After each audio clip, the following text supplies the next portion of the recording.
Oh, it's already morning. Still no change. Kalbo na yung phone.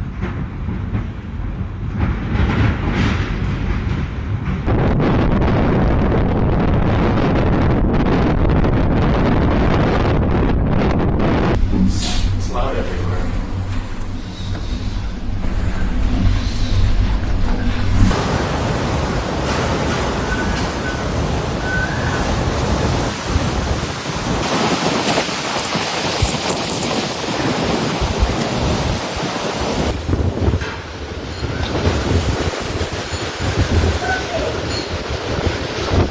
Super Typhoon Sinlaku became one of the most powerful and at the same time anomalous tropical cyclones in the western part of the Pacific Ocean.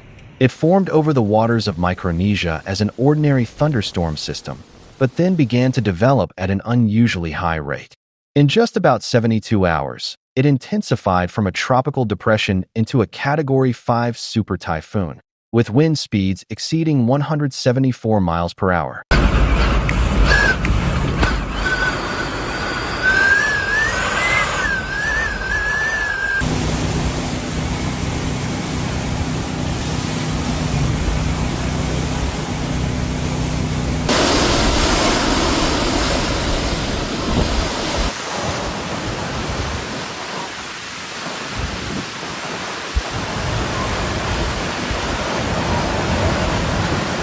The typhoon caused widespread destruction. Homes were destroyed, roads and port infrastructure were damaged, and there were serious disruptions to power supply and water delivery. In some areas of the state of Chuuk, one of the federated states of Micronesia, up to 75% of the electrical distribution networks were damaged. Grabe ba? Ay, ang dami pati doon sa ano.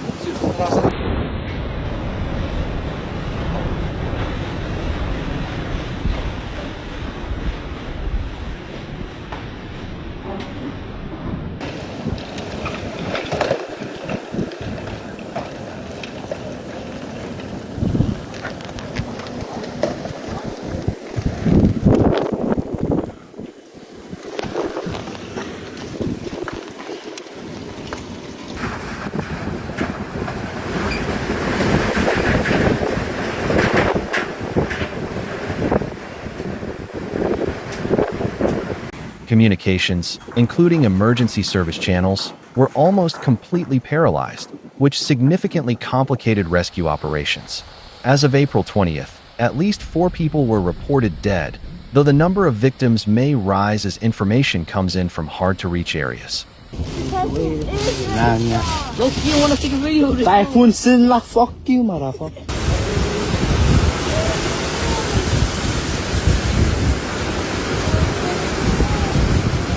The main impact of the storm struck the northern Mariana Islands.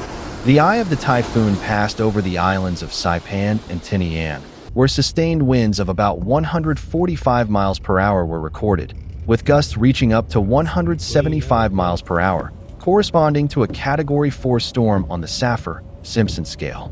Storm surge also played a significant role, with wave heights reaching up to approximately 29.5 feet in some areas, causing severe coastal destruction.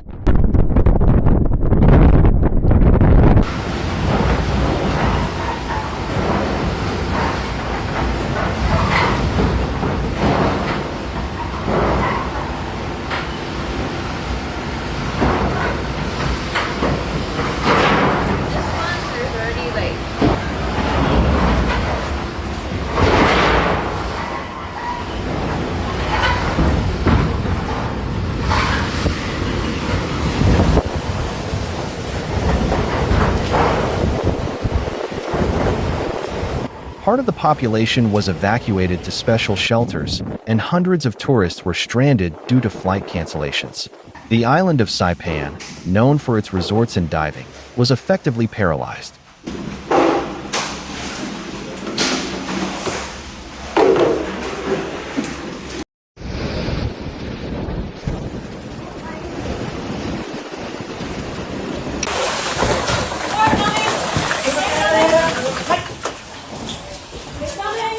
During the passage of the typhoon, 6 people who had been aboard a damaged vessel went missing after contact with it was lost on April 16th.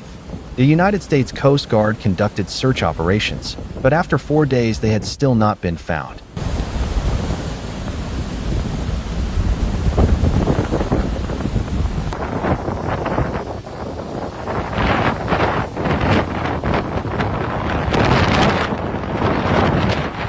Experts note that Sinlaku demonstrates a combination of several anomalies. First, there was extremely rapid intensification. At one stage of the typhoon's development, its wind speed increased by about 75 miles per hour within 24 hours, which is close to the upper limits of observed intensification rates.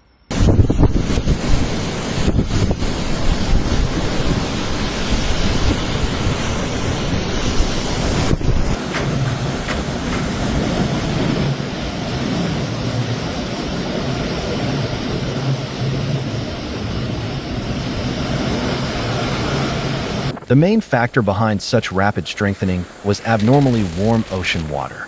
In the area southeast of the island of Guam, where the cyclone was gaining strength, sea surface temperatures reached approximately 86 to almost 90 degrees Fahrenheit, which is significantly above the climatic norm, especially for April. This is the second anomaly.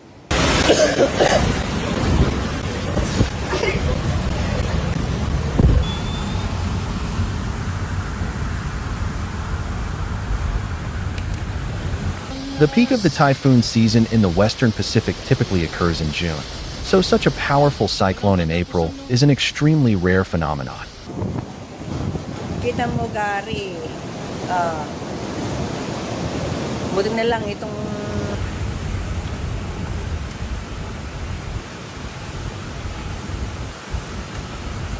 Third, satellite observations recorded an unusual vertical structure of the storm. The temperature at the tops of the clouds in the central convection zone dropped to about -140 degrees Fahrenheit. Such values are close to the level of the tropopause, the upper boundary of the troposphere. This means that the upward air currents within the typhoon were so powerful that they penetrated the upper layers of the atmosphere. This kind of structure indicates a highly energy-efficient system, in which the latent heat of the ocean is converted into rotational energy as quickly as possible. Get ready to move! Katie, run!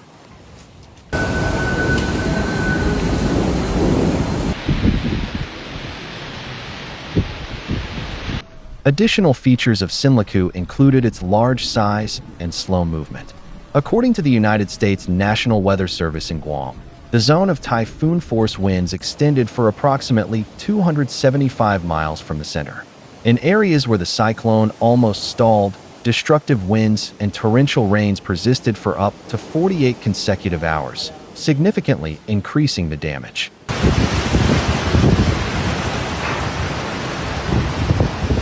Paano mo madadrive yan?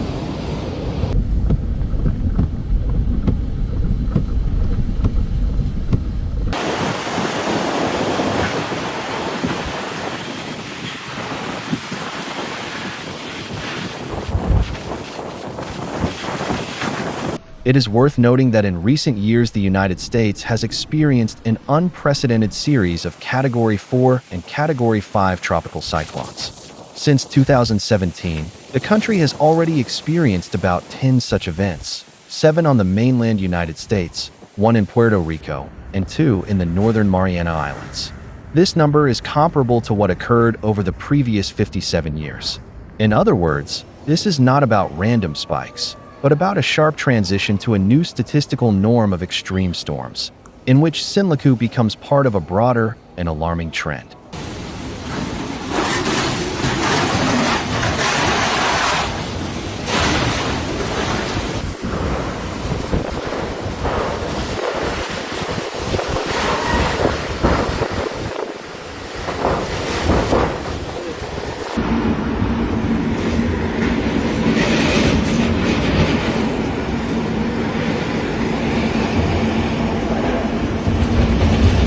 To understand why climate events are developing according to such a dangerous scenario, watch the video "Why is the Ocean Warming Up So Fast?"